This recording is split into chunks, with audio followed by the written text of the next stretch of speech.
আচ্ছা, আমরা এখন কিছু ফর্মুলা দেখব। তো প্রথমত আমরা দেখব সামান্তরিকের সূত্র।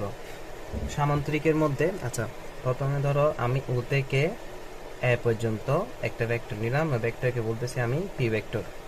এবং ও থেকে আমি ধরো ডি পর্যন্ত একটা ভেক্টর নিলাম, ওটাকে বলতেছি আমি কিউ ভেক্টর।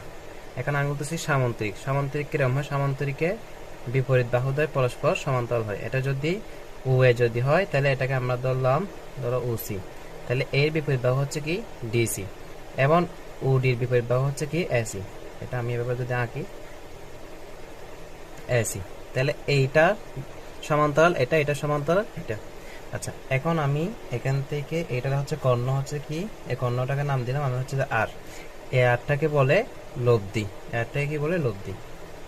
এখন আমার এখানের মধ্যে লব্ধির মান লাগবে, একটা লব্ধির দিক লাগবে।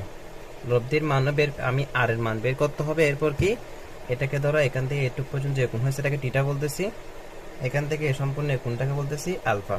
এখানে আমার টিটার মানটা লাগবে এবং আর এর মানটা লাগবে। তো এখন এটা আমরা কিভাবে বের করতে পারি?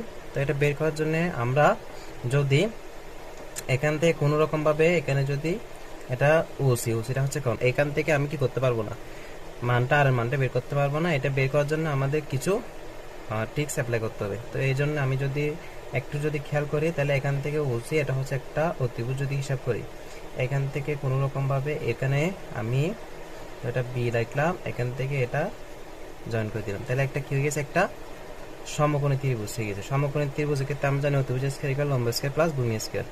তাহলে এখানে ও, এখানে বি, এখানে সি ও বি। তাহলে এটা আর এর মান, এই আর এর মানটা আমি বের করার জন্য যদি আমি এই দুইটা থেকে এই দুইটার মান যদি বের করতে পারি, তাহলে আর এর মানটা আমি কি ইজিলি বের করতে পারবো।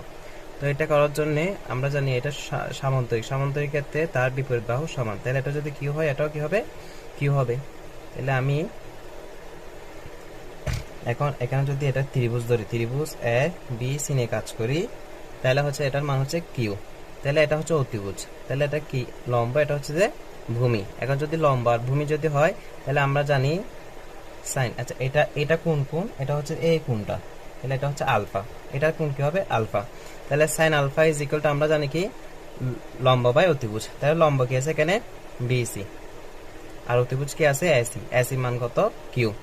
তাহলে এখান থেকে আমি যদি বিসির মান বের করতে চাই, অর্থাৎ বিসির মান যদি বের করতে চাই, তাহলে আমি কিউতে এদিক থেকে এদিকে পক্ষান্তর বা আকার আছে, পক্ষান্তরগুলো গুণাকার হবে, তাহলে কিউ সাইন আলফা হবে এটা।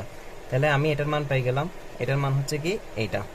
এখন আমি যদি ভূমির মান পেতে চাই, আমরা জানি হচ্ছে কি কস, কস যদি